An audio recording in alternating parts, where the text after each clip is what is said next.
are a specific people, just as the French are, just as the Nigerians are. These are all specific people. No, but it's true. It's true whether you agree with it or not. Originated from different races. You're deconstructing my people. I would never do that to Nigerians. I would never say there's no such thing as a real Nigerian. I wouldn't dare, because that's really offensive.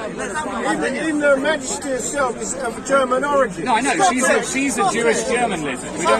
We don't care about that. We're not talking about the Saxonburg Gothers. They're not English. Okay? That's why they've got their fake surname, the Windsors. We're talking about ethnic. So what you say? Yeah, and the English are, they are an actual group of people. My ancestors There's no are pure race in the world, yours. mate. I'm going to guess And it's all probably are. classification. Yeah? Where is it? Congo. There we go. How do you feel about black compared to like Congolese? It's useful term. Do you think it actually is? I don't think it's useful, because I don't think white or black are actually useful. Well, it's not useful. I think it's very reductive. It is reductive. Yeah, and I think that people should identify with their actual heritage and ancestry and culture, because there's no such thing as black culture. It's far too big. What are you talking about there when you talk about like black culture? But the term black culture also it's very specific to a particular region in the world. So you think that America? Yeah, exactly, and that's applied to black people all over the world. Yes, right. That's because American culture is soft power. And do you think that's a bad thing? It depends who you Yes. It really depends who you talk to. Any questions about the dichotomy?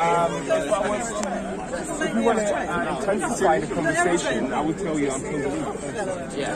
But if we're talking about sort of political events, I may use the term black or white. So black could be, let's say, a useful term when we're talking about like crime rates in London or how black people are treated by police, because there aren't really enough Congolese people for them to be treated on their own. So black people are treated as black people in that scenario. However, in the Congo, it's meaningless. It doesn't mean anything. It's a relative term. So that's so. I don't think there's any way that you can use terms like, well, white or black in a way that I would genuinely agree with, like white. So if you're going to use it in a pro-white sense, that's stuff like white pride and white power, which, nah, keep me away from that. That's not good stuff. White supremacist. And then on the other hand, if you're demonizing white people, it's white privilege, white fragility, things like this. Whereas if I just go, I'm English, that kind of, it's just. I think it would be very interesting for people to do that again, because I've asked this question before to an ethno-nationalist. I was talking to him, he's very young to be fair, and we were talking about. I was talking about my tribe. I was like, I know the name of my tribe to this day, and I'm sure you don't. And he was like, well, that's the point. And it would be very interesting to absolutely do that again, because the surnames are sort of related to that. Because it does exist to an extent when you talk, so for example, if you talk about WASPs, the white Anglo-Saxon. But it's all lost, isn't it? Yeah, but it's very, the concept of fact when you other people, so that's the Slavic people. Yes. Slavs and Anglo-Saxons, so that it's still to this day exists in a way. And also French people differentiate themselves via the language. Oh, language is huge. So Francophone and Anglophone. Yes. So these things exist to an extent, but they're not very domestic as such.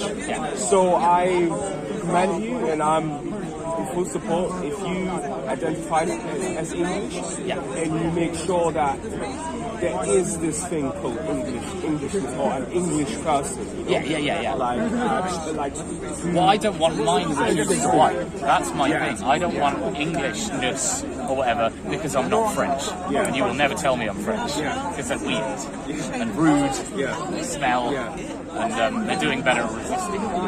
But do you understand the genealogy behind all these terms, that sort of like postmodern terms that then pop up about white privilege and white fragility?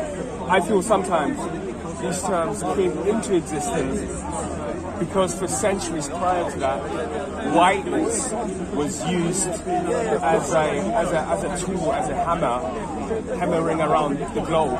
Well, the thing is, I know what you mean, but what's weird about using the term white for it is no one did. No one did. And when this was all going on, the white people weren't acting like as one. It was a bunch of different white countries trying to like own the world well, I don't know. There's positive and negative ways of understanding it, but it wasn't like the English working with the Germans, working with the French. They were all doing their own thing. Yes. And they didn't understand themselves as like the white race. There is not really such a thing as the white race. There was an intellectual class that was exercising in that conception. Yeah. If you look at all, for example, if you look at sort of like, if you trace back the genealogy of the idea of race, for example, it goes back to Spain. So the Spaniards reconquering Spain against the Muslims, then start to divide Christians into Christians, Muslims, and Jews. And then they used, because the Spaniards were very good with like breeding horses, so they transferred that idea on how they were differentiating horses into races, and that's what like so protocol, some scholars say, the birth of previously, well, this is, you weren't necessarily ascribed to skin color or anything, although that's every now and then played some undertones as well, but you were more associated with the religion that you belonged.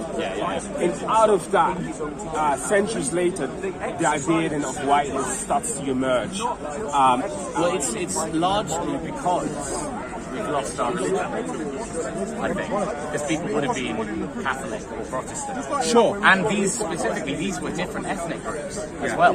They didn't marry with each other, even though they were both white. And they had completely different surnames, cultures. They were different ethnic groups, even though they looked the same. And now they're white, you know, so it's all gone. I can give you a very good example of that. So, for example, there's this bull, right? The bull by the Pope Nicholas V. And this is like 15th century.